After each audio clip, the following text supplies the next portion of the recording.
नमस्कार, स्वागत है आप सभी का हमारे यूट्यूब चैनल पर। हम बात करने वाले हैं इस वीडियो में इलाहाबाद यूनिवर्सिटी के BEd college KP training college की बीएड की पहली मेरिट लिस्ट जारी कर दी गई है। साइंस एंड आर्ट्स दोनों के लिए आप लोगों को एडमिशन 7 और 8 अगस्त को बुलाया गया है। पूरी जानकारी देंगे कि कौन से डॉक्यूमेंट्स आपको कहाँ से बनवाने हैं। पूरी जानकारी मैं देने वाला हूं, किस प्रकार के डॉक्यूमेंट्स कहां से बनवाएंगे, जल्दी बन जाएगा, कौन से डॉक्यूमेंट्स कंपलसरी है ले जाने, और अभी कितने मेरिट लिस्ट आएंगे, कितने लोगों के अभी वेटिंग लिस्ट हैं, कितनी सीटें इस बार फुल होने के चांसेस हैं। बने रहिएगा। जो लोग इस बार के एडमिशन मेरिट लिस्ट में हैं उनके नाम इसमें है, और जिन्होंने एडमिशन दिया है और वह लगभग इस मेरिट लिस्ट से कुछ मार्क्स के पीछे रह गए हैं, तो उन सभी के लिए पूरी जानकारी इस वीडियो में है। तो वीडियो का एक भी हिस्सा आप स्किप मत कीजिएगा, लास्ट तक बने रहिएगा, कहीं भी कोई भी डाउट नहीं आएगा और आपके एडमिशन में किसी प्रकार की कोई प्रॉब्लम आने वाली नहीं है अगर पूरी वीडियो आप देख कर जाते हैं तो बढ़ते हैं आगे और बात करते हैं आपके लिए। यहाँ पर सबसे पहले मैं बात करता हूँ आर्ट्स कैटेगरी के लिए आपकी जो मेरिट लिस्ट आई है वो कितनी लोगों को आई है। आप लोग अपना नाम देख सकते हैं यहाँ पर। पहले मैं बात करता हूँ, ये लोग ऐसे हैं जो जनरल कैटेगरी में आए हैं। जनरल कैटेगरी में बात करें तो आप लोगों को 12 लोगों को यहाँ पर बुलाया गया है। यहाँ पर आप देख सकते हैं कि टोटल सीटों की संख्या कितनी है यूनिवर्सिटी ऑफ इलाहाबाद के बीएड केपीटीसी में, तो 63 सीटें अवेलेबल हैं, जिसमें से आपके 27% क्या होता है आपके ओबीसी कैटेगरी के लिए रिजर्व्ड हैं, एससी कैटेगरी के लिए 15% और एसटी कैटेगरी के लिए 7.5%, ईडब्ल्यूएस के लिए आपके 10% सीटें रिजर्व्ड होती हैं। तो ये चीज़ें आपके रिजर्वेशन में आ जाती हैं। यहाँ पर देखिए, आप आर्ट्स कैटेगरी के लिए अगर मैं बात करूँ तो जनरल वालों के लिए आपके प्रियांशु सिंह ओबीसी कैटेगरी के थे, इनको बुला लिया गया है। आपको 154 नंबर पर सीट मिल रही है। तो आपको जनरल कैटेगरी से जाना है तो आपको यहाँ पर जो सेंट्रल कास्ट सर्टिफिकेट है उसको लगाने की ज़रूरत नहीं पड़ेगी, क्योंकि आप अनरिजर्व में एडमिशन ले रहे हैं। यहाँ पर मैं बात करूँ ओबीसी वालों के लिए, तो यहाँ पर देखिए आपके 7 लोग हैं यहाँ पर ओबीसी कैटेगरी के लिए। अगर मैं बात करूं अगर फ्रेश कैंडिडेट्स के लिए तो दीपक कुमार पटेल, जिनको 150 नंबर पर बुलाया गया है। दीपक कुमार पटेल जी को 50 नंबर पर 150 मार्क्स पर बुलाया गया है। मैंने सेम जिस प्रकार से एक एक्सपेक्टेड कट ऑफ बताया था, आप देख सकते हैं वीडियो जाकर, सेम एक्सपेक्टेड कट ऑफ की लिस्ट आई। उसके बाद में सेम मैंने मेरिट लिस्ट की एक्सपेक्टेड बताया था, सेम उसी प्रकार के आपके एक्सपेक्टेड की लिस्ट बताई है। तो वीडियो अगर अच्छी लगेगी तो लाइक करिएगा, और कोई भी शंका समाधान के लिए आप हमें कमेंट कर सकते हैं हमेशा के लिए। यहाँ पर देखिए एससी के लिए 2 कैंडिडेट्स को ही बुलाया गया है। एक हैं योगेश खरवार और दूसरी हैं दीपिका जी। तो इनका जो है मार्क्स कितने हैं 150 नंबर पर। अभी एससी के कैंडिडेट्स बुलाए जाएंगे, क्योंकि ये 2 ही कैंडिडेट्स बुलाए गए हैं और एससी की सीटें आपकी आर्ट्स में और भी हैं। तो बढ़ाते हैं आगे और बात करते हैं अभी हम एसटी कैंडिडेट्स के लिए। तो एसटी कैंडिडेट्स के लिए सिर्फ और सिर्फ आपके जो यहाँ पर हैं 114 नंबर तक बुला लिया गया है। बट यहाँ पर जो आपके क्या हैं 114 नंबर पर 3 लोगों को बुलाया गया है, और वेटिंग लिस्ट में रखा गया है आपके मनोज कुमार मीना को। तो ये वेटिंग लिस्ट में है। ईडब्ल्यूएस कैंडिडेट्स की मैं बात करूं तो सिर्फ 1 लोगों को बुलाया गया है, सत्यम सिद्धार्थ। इनको 152 नंबर पर बुलाया गया है अंडर ईडब्ल्यूएस कैटेगरी के। तो अभी ईडब्ल्यूएस कैटेगरी के यहाँ पर 3 स्टूडेंट्स को अभी एडमिशन मिलेगा, अगर यहाँ पर अवेलेबल स्टूडेंट्स रहते हैं ईडब्ल्यूएस कैटेगरी से पार्टिसिपेट करने वाले। तो ध्यान रखिएगा, आप लोग अभी निराश मत होइएगा।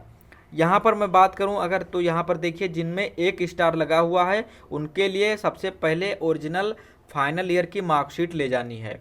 अब भैया कुछ लोगों के पास ओरिजिनल फाइनल ईयर की मार्कशीट नहीं है, तो उन लोगों के लिए मैं बता दूं कि आप लोग कॉलेज वालों से कंसल्ट कर लीजिए पहले, और उसके बाद में हेल्पलाइन नंबर से फ़ोन करके या किसी से कि एफिडेविट के द्वारा कि आपको काम चल जाएगा। अगर एफिडेविट मानते हैं तो आप लोग एफिडेविट के थ्रू जा कर के आप लोग एफिडेविट बना लीजिएगा और ओरिजिनल सर्टिफिकेट बाद में सबमिट कर दीजिएगा, जिनका अभी ओरिजिनल सर्टिफिकेट नहीं मिला है बीए या बीएससी का।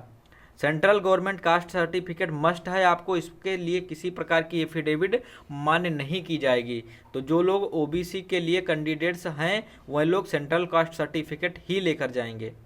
और अन्य लोगों के लिए यहाँ पर subject to verification of caste certificate, जो भी हैं एसटी कैंडिडेट्स वह अपने जो भी एसटी का सर्टिफिकेट होगा वो लेकर के जाएंगे। ये हुई बात। अभी मैं पूरी बात जानकारी आपको दूंगा। यहाँ पर साइंस वालों के लिए सेम चीज़ें हैं। साइंस वाले आप देख सकते हैं यहाँ पर 152 नंबर तक बुलाया गया है साइंस वालों के लिए। जनरल में 140 नंबर पर ओबीसी वालों के लिए हो गया है। एससी वाले 127 नंबर पर हो गए हैं। एसटी वाले 123 नंबर पर हो गए हैं। अभी आपको मैं बात कर लूँ साइंस वालों के लिए ईडब्ल्यूएस की, तो 152 नंबर पर ही साइंस वालों का हुआ है। टोटल साइंस की सीटों में ईडब्ल्यूएस की सीटें 6 हैं, तो 6 लोगों को ईडब्ल्यूएस में बुलाया जाएगा। और आप लोग ध्यान रखिएगा, अगर 3 आर्ट्स में बुलाए जाएंगे तो 3 साइंस में बुलाए जाएंगे। तो 2 उधर बुलाए गए थे, 1 इधर बुलाए गए, 3 अभी 3 सीटें ईडब्ल्यूएस की बाकी हैं। अगर मैं बात कर लूँ अन्य चीज़ों के लिए, तो आपकी जनरल की सीटें, ओबीसी की सीटें यहाँ पर देखिए 6 सीटों पर भी बुलाया गया है। ओबीसी की 27% सीटें हैं, मतलब कि 27% की अगर मैं बात कर लूँ तो आपका 63 सीटें टोटल हैं, जिसमें से अगर 27 सीटों की बात करें तो लगभग आपकी 11 सीटें बन जाती हैं, 11 से 12 सीटें हैं। तो ये ध्यान में रखिएगा। अभी आप लोगों को बुलाया जाएगा इन लोगों के लिए अभी एक और मेरिट लिस्ट आएगी, तो वेट कीजिएगा। अगर आपके कुछ मार्क्स कम है, जैसे कि 140 हैं, यहाँ पर 140 पर ले लिया गया है, तो 3-4 मार्क्स और भी जिनके कम है उन लोगों के भी चांसेस बन जाते हैं यहाँ पर। तो ध्यान रखिएगा आप लोग, अभी चांसेस बनेंगे। अब मैं बात कर लेता हूँ इन लोगों के डॉक्यूमेंट्स, कौन कौन से रिक्वायर्ड डॉक्यूमेंट्स हैं जो कि सबमिट करने हैं। ये देखिए 7 और 8 तारीख को आपको पहुंच जाना है, या तो 7 को पहुंच जाइए या 8 को पहुंच जाइए। इसके बाद में आपको एडमिशन के लिए मौका नहीं दिया जाएगा, आपकी सीट दूसरे स्टूडेंट्स को ऑफर कर दी जाएगी। अब यहाँ पर आपको सबसे पहले टीसी ले जाना है, टीसी और माइग्रेशन ले जाना है। अगर इन दोनों को नहीं है तो आपको टेंशन प्रॉब्लम होने की ज़रूरत नहीं है। यहाँ पर आपके अभी भी चांसेस हैं कि आपको छूट मिल जाती है, ठीक है। तो टीसी माइग्रेशन के लिए परेशान होने की ज़रूरत नहीं है, क्योंकि जिन लोगों के रिजल्ट ही नहीं आए हैं उनके टीसी और माइग्रेशन के मिलने के कोई चांसेस ही नहीं है। तो उन लोगों के टीसी माइग्रेशन की बाद में जमा हो जाएगी। अगर आप इलाहाबाद यूनिवर्सिटी के स्टूडेंट्स रहे हैं ग्रेजुएशन में, तो आपको ये दोनों डॉक्यूमेंट सबमिट करने की ज़रूरत नहीं है। ध्यान रखिए, ये अदर यूनिवर्सिटी वाले ही डॉक्यूमेंट सबमिट करेंगे। उसके बाद में आपको एक नोटरी शपथ पत्र बनवाना है। शपथ पत्र का फॉर्मेट ये रहने वाला है। ये शपथ पत्र आपको कचहरी पर जाकर बनवा लेना है। अगर आप इलाहाबाद में ही हैं तो आप लोग कचहरी चले जाएंगे, बैंक रोड साइड पर है, वहाँ पर आप बनवा सकते हैं। यहाँ पर आपको 10 रुपये का स्टाम्प लेना है और इसको ये सारी चीज़ें नोट करवा देनी है। इसके बाद में नोट करवाने के बाद में आपको वहाँ पर सिग्नेचर करना है, और सर्टिफिकेट जो है यहाँ पर शपथकर्ता के सिग्नेचर हो जाएंगे और वो लोग मोहर वगैरह लगाकर नोटरी आपको दे देंगे।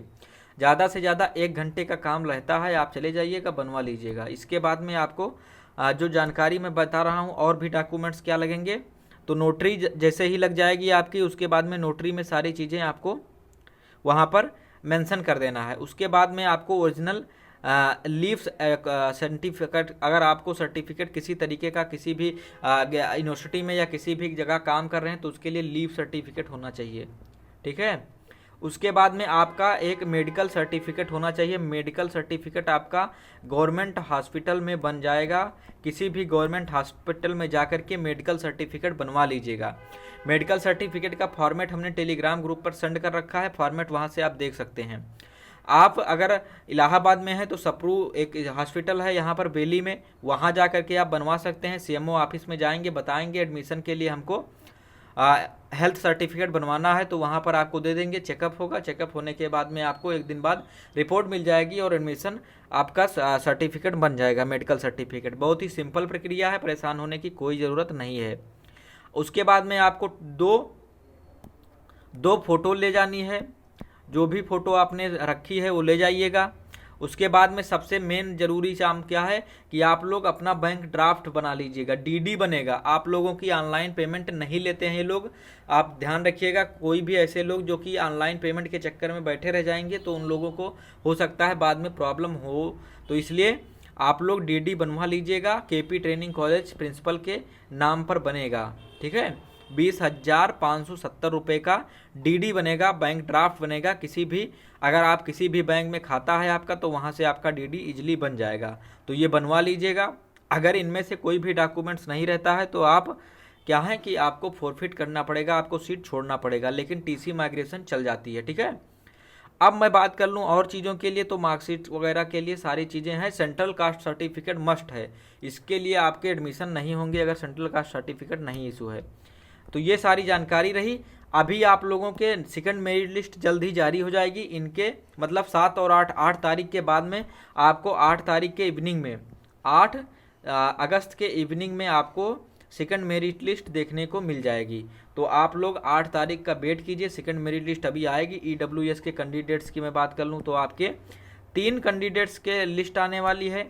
ओबीसी कैंडिडेट्स की मैं बात कर लूँ तो ओबीसी वालों के लिए आर्ट्स में पहले मैं देखता हूँ कितने लोगों को बुलाया गया है। तो आर्ट्स में ओबीसी के लिए 7 लोगों को बुलाया गया है, और आपके साइंस में बात करूँ तो 6 लोगों को बुलाया गया है। मतलब 7 और 6 13 लोगों को ही बुलाया गया है। तो आप देख लीजिएगा, ओबीसी में 13 लोगों को ही बुलाया गया है।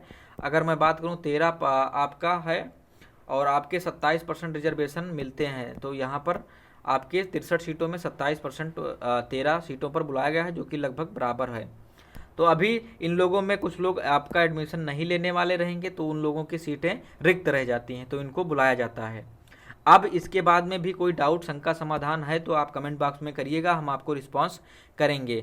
तो ये मेरिट लिस्ट आपकी रही। आप जल्दी से जल्दी आप लोग एडमिशन लीजिए, और आप सभी को बेस्ट विशेस।